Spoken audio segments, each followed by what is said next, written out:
Today on Public Eye News, bird flu is hitting poultry hard in the Midwest, and China goes under its biggest lockdown since the pandemic began.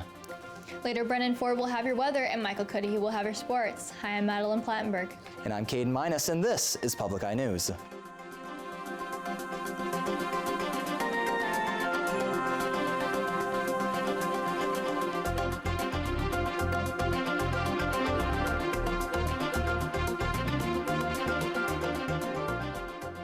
Two men described as the leaders in the plot to kidnap Governor Gretchen Whitmer were thrilled as they watched videos of powerful explosives.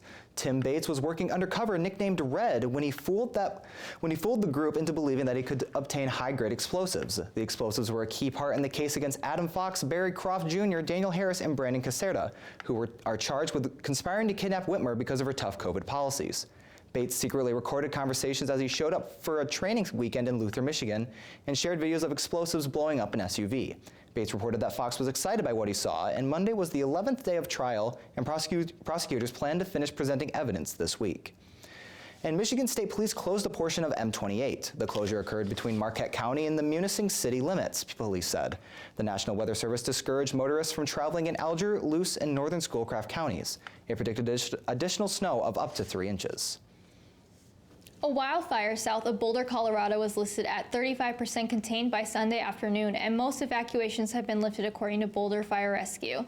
The fire began Saturday, burning within 1,000 yards of homes on the west end of Boulder, with no homes lost or injuries reported, as stated by Incident Commander Mike Smith. Fire crews used aircrafts to fight the fires with retardants near homes in the rolling hills south of the college town.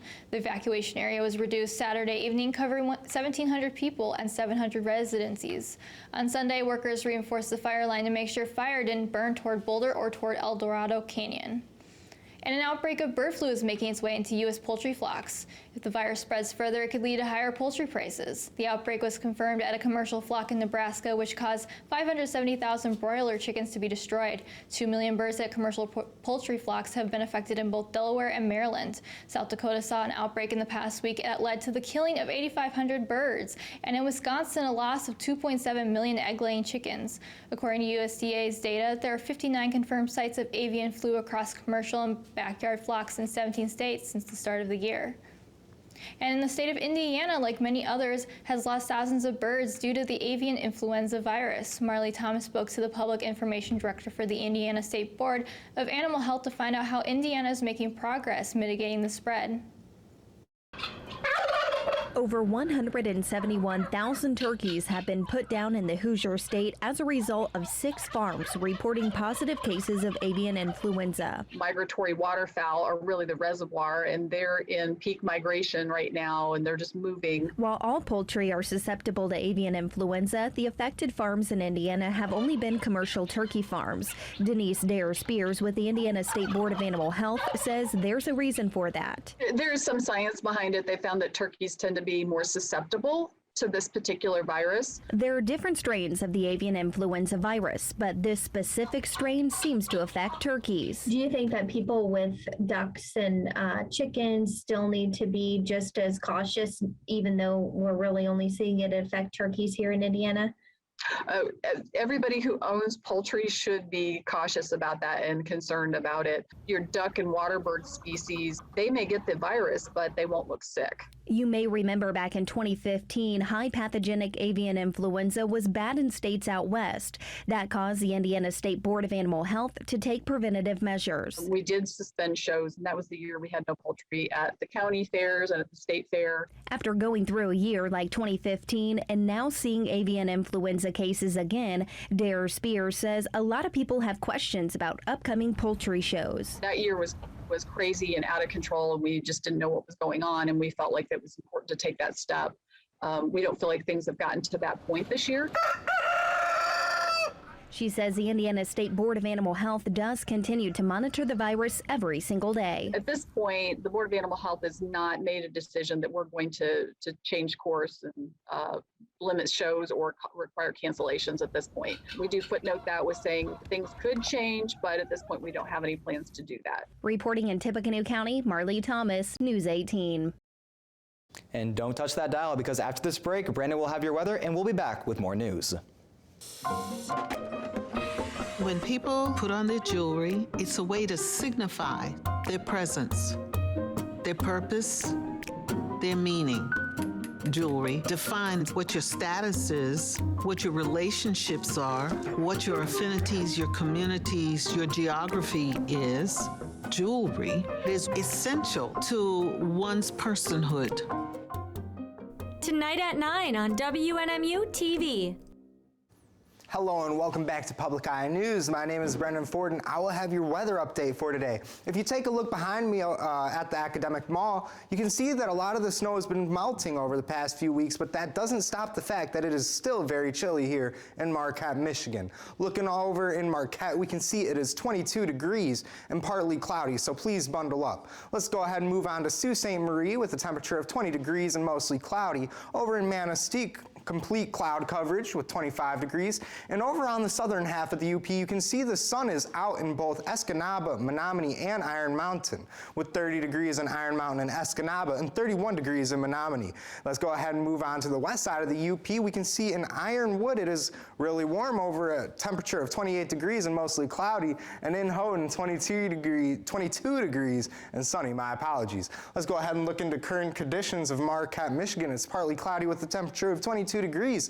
Winds heading out of the north at 10 to 15 miles per hour. A barometric pressure of 30.33 and falling. And if you look into tonight, those clouds will be coming back with a low of 13 degrees. Winds heading out of the southwest at 7 miles per hour. Tomorrow, though, we will continue to see those clouds, unfortunately, with a high of 37 degrees and a low of 29 degrees. Winds heading out of the south at 16 miles per hour. Let's go ahead and look at the next few days of Marquette. On Wednesday, we will be getting some precipitation with a high of 37 and a low of 29, and that will turn into snow on Thursday with a high of 32 and a low of 24. But luckily on Friday, we will not have to worry about any inclement weather with a high of 34, a low of 26 degrees, and partly cloudy. Let's go ahead and get into some more news with Caden Minus. Thank you, Brendan. And the militant Islamic State group claimed responsibility on Monday after 2 Israeli police officers were killed and 4 others were wounded. And on Tuesday, a lone attacker inspired by the Islamic State group killed 4 people in a stabbing rampage before being killed by a passerby.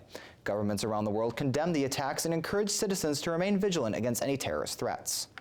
And China has begun its most extensive coronavirus lockdown in 2 years on Monday to conduct mass testing and contain a growing outbreak in Shanghai. Residents will be required to stay home and deliveries will be left at checkpoints to ensure there is no contact with the outside world. Offices of all non-essential businesses will be closed and public transport will be suspended.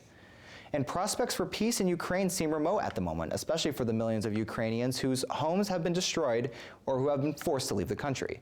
But peace talks are scheduled to resume soon as the White House works to clarify President Biden's unscripted remarks about Russian President Vladimir Putin staying in power. Skylar Henry has more details from the White House. With their ground offensive stalled, Russian forces continue to pour missiles and rockets into cities across Ukraine. Every day, Putin and his generals, I don't even know whether we still call them soldiers because armed forces do not fight like this, demonstrate how little they value human lives. In Kharkiv, residents cleared rubble from a school hit during a barrage of shelling. This man was one of the people seeking shelter in the school. He says this is a civilian structure. It's a school. They have not been able to take the city, so they decided to destroy it. A Russian delegation arrived in Turkey ahead of peace talks scheduled for Tuesday. But Ukrainian President Volodymyr Zelensky has made it clear any deal must include Russian forces leaving all of Ukraine. Russian Foreign Minister Sergei Lavrov says talks could happen between Zelensky and Russian President Vladimir Putin once the two sides are closer on some key issues. President Biden is downplaying comments he made over the weekend when he said Putin cannot remain in power. Were you calling for regime change? Secretary of State Antony Blinken worked to clean up the remarks during a stop in the Middle East. We do not have a strategy of regime change in Russia or anywhere else for that matter. Idaho Senator Jim Risch, the ranking Republican member of the Senate Foreign Relations Committee, called President Biden's comment a, quote, horrendous gaffe. Skylar Henry, CBS News, the White House. After this break, Michael Cudahy will have your sports. No doubt that we won and we won. Frontline and ProPublica investigate how lies made their way to the center of American politics. Misinformation that this group would create would find its way to Trump and kept playing a role in the White House's attempts to overturn the election. And a growing political movement. They feel like it's what they need to do to politically survive. That they are eating at the foundations of our democracy when they do that. Tuesday night at 10 on WNMU-TV. Hi there and welcome back. We had some wonderful moments over the weekend in sports, one of which was Canada qualifying for its first World Cup in 36 years. In other World Cup news, the United States took another step in returning to the World Cup after beating Panama 5-1. Panama controlled possession for 61% of the game, but could only muster the one goal in the 86th minute, 21 minutes after Christian Pulisic completed his hat-trick. Paul Arriola and Jesus Fernandez got the other 2 goals for the United States, as the States needs to avoid losing its next game by 6 goals or more to qualify for the World Cup, meaning a win, tie, or forfeit would secure the team a bid. And yesterday's Formula One race almost didn't happen after a Yemen airstrike at an oil depot 10 kilometers from the track in Saudi Arabia. There was a lengthy drivers-only meeting on whether they should compete, but apparently were swayed to race after being informed that canceling could potentially delay teams and their personnel leaving Saudi Arabia. But after the race started, Ferrari pulled some trickery on Sergio Perez, getting him to pit so that Charles Leclerc could take the lead of the race. As the race came to an end, we saw Leclerc go wheel-to-wheel with Max Verstappen, but saw no collision, a common criticism of the Dutch driver in the past. Verstappen won the race, scoring points for Red Bull, but Ferrari rounded out the rest of the podium, and after his first career pole position, Sergio Perez finished 4th. And it's safe to say that after 2 races, Mercedes is likely not going to challenge for titles this year and will likely be competing for the title of best of the rest. A harsh fall from grace after winning 8 consecutive Constructors' Championships and 7 consecutive Drivers' Championships from 2014 to 2020. And we're coming into the final stretch of the NBA regular season, and the playoff picture is getting a bit more clear. The Milwaukee Bucks and Philadelphia 76ers are each a game back of the Miami Heat and Boston Celtics, meaning that the teams with home court advantage are still jockeying for position at the top of the East. The Phoenix Suns have already clinched the best record in the NBA, and the second seed in the West, the Memphis Grizzlies, have a 4-game lead on the Golden State Warriors, with Dallas, Denver, Utah, and Minnesota all fighting for the 4th seed, as well as just trying to avoid the play-in tournament. And Sunday, sorry about that. Malin, I hear you have some more exciting stories for us today. Care to tell us a bit about them? Oh yeah, it's definitely an interesting one. And Sunday night, Will Smith takes a swing at Chris Rock at the Oscars awards ceremony. Rock took focus at Pinkett Smith's shaved head, stating a reference from the 1997 film G.I. Jane starring Demi Moore, who shaved her head to portray a fictional Navy SEAL candidate. Smith was diagnosed with alopecia in 2018. Smith shouted at Rock to leave Pinkett Smith alone and to keep his wife's name out of his mouth after Rock's joke. Smith returned to accept his first ever Academy Award, delivering an apology, however not mentioning Rock. That was definitely something that I did not see happening last night while I was watching the Oscars. I wasn't seeing that happening either. I'm very happy to see Will Smith finally get his first Oscar, a very well-deserved award for him. Definitely an accomplishment. Yeah. And then, yeah, it's just really hard to I'm still wrapping my head around Chris Rock just getting slaps like that. It's definitely a powerful punch. Yeah, he definitely got rocked. And that's all the time we have for you today. Thank you for tuning into Public Eye News. I'm Michael Cudahy. And I'm Madeline Plattenberg. And this was Public Eye News.